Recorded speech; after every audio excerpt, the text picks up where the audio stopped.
Mesdames et messieurs, bonjour et bienvenue dans cette première édition de la journée. Deux nouveaux ambassadeurs ont présenté hier leur lettre de créance au président de la République par intérim. Il s'agit des ambassadeurs du Royaume d'Espagne et du Grand-Duché du Luxembourg. Le premier réside à Bamako et le second dans son pays, le Luxembourg. Ils viennent ainsi raffermir la coopération entre le Mali et leurs pays respectifs. Ibrahima Traoré, compte rendu. Résidence du président de la République, on accueille ce vendredi deux nouveaux ambassadeurs. D'abord, celui qui représente désormais le Royaume d'Espagne au Mali, avec résidence à Bamako. Il s'appelle José María Matres Manso. Il est licencié en droit et diplômé en études internationales de l'école diplomatique de Madrid. C'est en 1981 qu'il entame sa carrière diplomatique. De cette date à 1987, il est premier conseiller de l'ambassade de son pays, respectivement à Téhéran, à Pékin et à Tokyo. Il a occupé aussi le poste de sous-directeur général des plans et coopération avec la Guinée équatoriale et l'Agence espagnole de la coopération et du développement. Entre 1999 et 2008, il est respectivement consul général à l'ambassade d'Espagne à Shanghai, ministre conseiller à l'ambassade d'Espagne à Bangkok, consul général à Oran en Algérie et à Caracas au Venezuela. Il sera ensuite coordinateur européen pour la politique migratoire de l'Union européenne en Afrique en sa qualité de ministre des Affaires étrangères et de la coopération. Jusqu'à sa nomination au Mali, M. José María était consul général d'Espagne à Sao Paulo au Brésil. La seconde personnalité venue présenter sa lettre de créance au président de la République par intérim est l'ambassadeur du Luxembourg au Mali avec résidence à Luxembourg. Martine Schomer est diplômée en langue et civilisation russe et chinoise. Elle fut notamment conseillère diplomatique du Premier ministre de son pays. Elle a été aussi ambassadeur en République populaire de Chine avec co-accréditation en Mongolie, à Singapour et au Vietnam. Martine Schomer occupe ensuite le poste de directrice des affaires politiques au ministère des Affaires étrangères du Luxembourg avant d'être nommée ambassadeur en Allemagne et représentant permanent de son pays auprès de l'Union européenne à Bruxelles. Jusqu'en août 2012, le nouvel ambassadeur du Luxembourg au Mali était directrice de la coopération au développement au ministère des Affaires étrangères de son pays. Activité présidentielle toujours, le professeur Dioncounda Traoré a reçu en audience hier le premier secrétaire du Parti socialiste français, Harlem Désir, et l'ambassadeur de la République fédérale du Brésil, Aïsta Ibrahim Mega, pour le compte-rendu. Le premier dirigeant du Parti socialiste français et député européen Harlem Désir dit être venu témoigner la solidarité du peuple français en ce moment historique de la vie du Mali. Cette visite permettra également au premier secrétaire du Parti socialiste français de mieux comprendre la situation actuelle.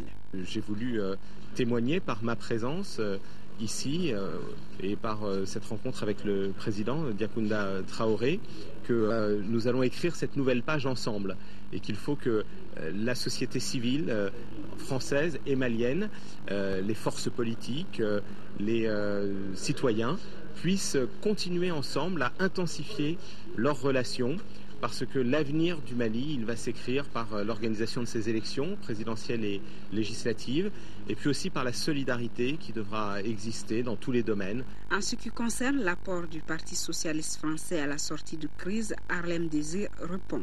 Le Parti socialiste est là aujourd'hui aussi pour rencontrer les forces politiques maliennes qui sont membres de l'Internationale socialiste et qui sont donc des partis frères avec lesquels nous défendons les mêmes valeurs de progrès social, de démocratie, de solidarité, d'égalité entre les hommes et les femmes. Auparavant, le président de la République par intérim avait reçu l'ambassadeur de la République fédérale du Brésil. Son pays sollicite le soutien du Mali pour l'élection du premier responsable de l'Organisation mondiale du commerce, OMC. Le Mali et le groupe Altafir, une société française, ont signé hier matin un protocole d'accord.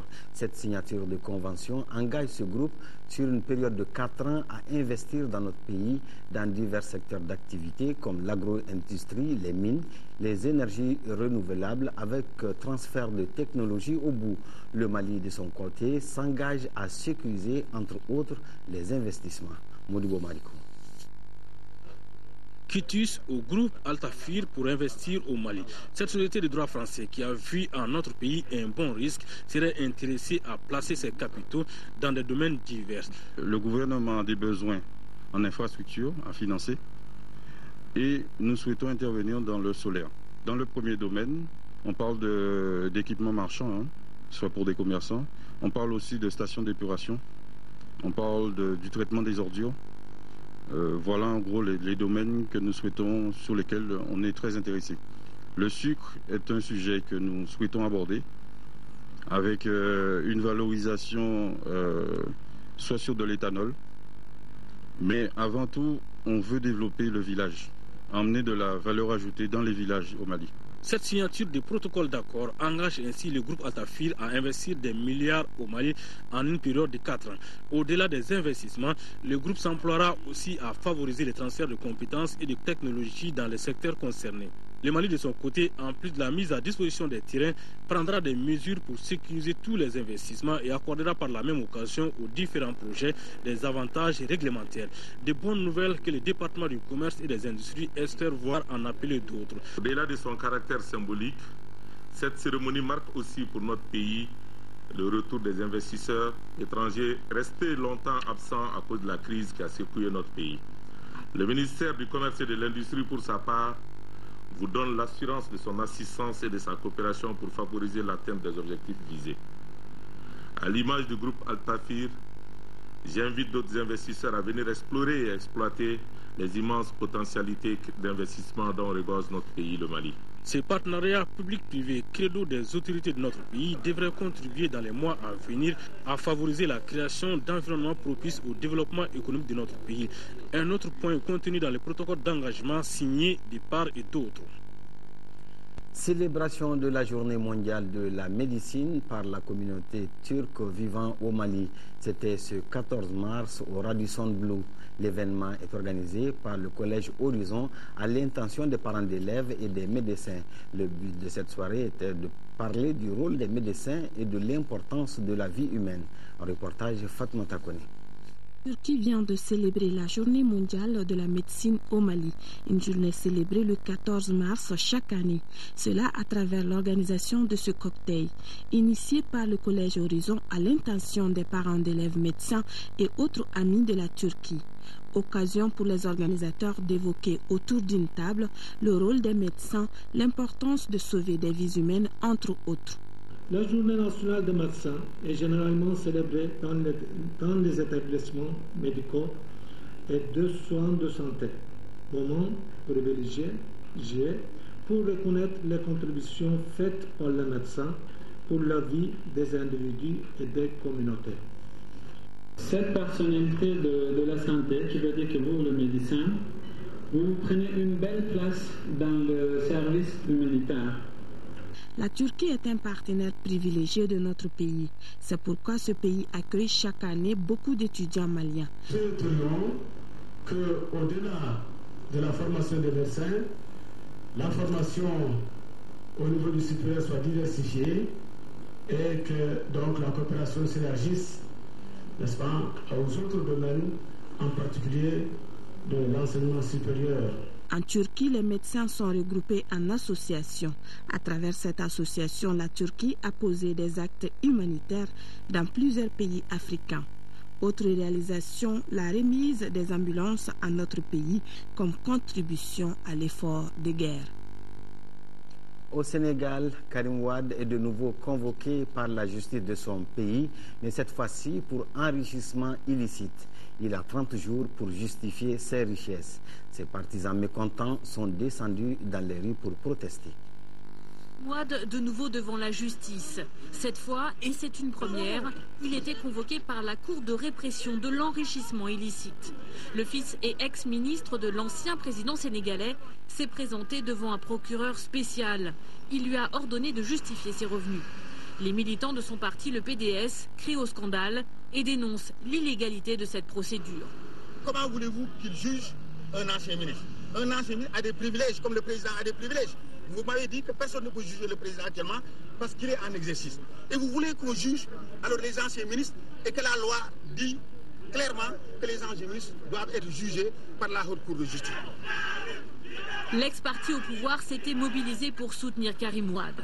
Mais pas question d'approcher, même l'ancien ministre Ousmane Gom est malmené. Les opposants doivent reculer, les gaz lacrymogènes fusent. Après 2 heures d'audition, Karim Wade réapparaît, une sortie mouvementée. Les militaires très tendus s'interposent pour empêcher tout bain de foule ou prise de parole de l'intéressé. Entendu plusieurs fois l'an dernier sur des affaires de biens mal acquis, Karim Wade a maintenant 30 jours pour justifier ses revenus actuels et passés. Un traitement inacceptable pour le PDS. L'ex-parti au pouvoir dénonce une chasse aux sorcières contre les dignitaires de l'ancien régime. En Côte d'Ivoire, les transporteurs routiers ouest-africains se mobilisent contre le racket. En effet, malgré la libre circulation des personnes et des biens prônés par la CEDEAO, les passagers et les transporteurs subissent toutes sortes de tracasseries sur les différents tronçons. Dès sa création, la CEDEAO a eu pour objectif de faciliter la libre circulation des personnes et des biens en Afrique de l'Ouest. Mais la réalité est aujourd'hui encore toute différente. Les tracasseries administratives et le racket existent à la plupart des frontières de la sous-région. Cette semaine, à Port-Bouët, les syndicats ivoiriens de conducteurs routiers ont inauguré un laissez-passer permettant un franchissement plus rapide des frontières. Les cars et les camions seront dotés d'un macaron censé réduire le nombre de contrôles tout au long du voyage. En Côte d'Ivoire, il y a 33 postes, 33 barrages qui sont réglementaires. En dehors de ces 33 barrages, il n'y en a pas d'autres. Mais la CEDEAO demande des contrôles au départ et à l'arrivée. C'est ce que nous sommes en train d'expérimenter ici. Dès lors que vous êtes dans le domaine de l'activité douanière, que nous constatons un cas de racket, vous allez rencontrer l'unité spéciale de lutte contre le racket des douanes. La CEDEAO se dit déterminée à réduire les tracasseries administratives et le racket aux frontières, car se déplacer dans la sous-région est souvent une aventure longue et coûteuse. Ils nous demandent de l'argent. Ils demandent les passeports. Ils contrôlent les téléphones, les ordinateurs. Ils te font sortir tous les papiers à chaque poste de contrôle. Et aux frontières, il y a 2 ou 3 heures d'attente. La corruption et les lourdeurs administratives entravent également la croissance et l'emploi.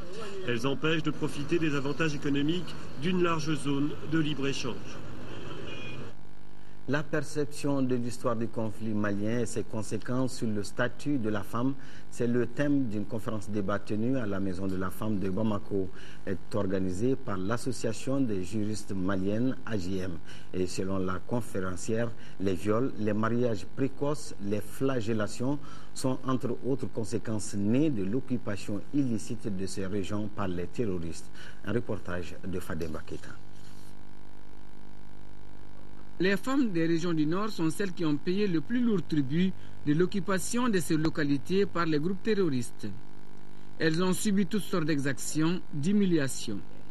Ces violations des droits de la femme ont poussé l'association des juristes maliennes à initier cette conférence débat qui a pour thème la perception de l'histoire du conflit malien et ses conséquences sur le statut de la femme. Les femmes et les enfants qui constituent les couches les plus vulnérables, elles sont marginalisées, violées, battues, séquestrées. Financée par l'Agence canadienne de développement international, cette activité s'inscrit dans le cadre du projet d'appui au développement de la justice au Mali. Le Canada accompagne le ministère de la Justice dans la mise en œuvre de ce plan d'action-là. Et ce PRODEJ comprend 3 composantes. Un appui financier au ministère de la Justice pour la mise en œuvre du PRODEJ, le renforcement des capacités institutionnelles des responsables du ministère et une 3e composante qui concernait l'appui à la mobilisation de la société civile. Il faut reconnaître, et tous les Maliens le savent, que le conflit malien a eu des conséquences très graves sur la femme. Car ce sont elles qui ont été les premières victimes. Lors de ce conflit au nord, les femmes et les filles ont été utilisées comme armes de guerre. Les femmes ont été particulièrement ciblées pour exercer des violences sur elles, des viols, les autres formes de violences sexuelles. Pour les membres de l'association des juristes maliennes, il est impératif que les autorités mènent des actions pour que les femmes victimes d'exactions obtiennent réparation du préjudice moral. Les femmes de l'association souhaitent également l'implication de leurs sœurs au processus de paix entamé, mais aussi leur participation aux instants de décision après la transition. Fin de cette édition. Merci de votre aimable attention. Prochain rendez-vous d'info 20h. Bon week-end et bon appétit pour ceux qui sont à table.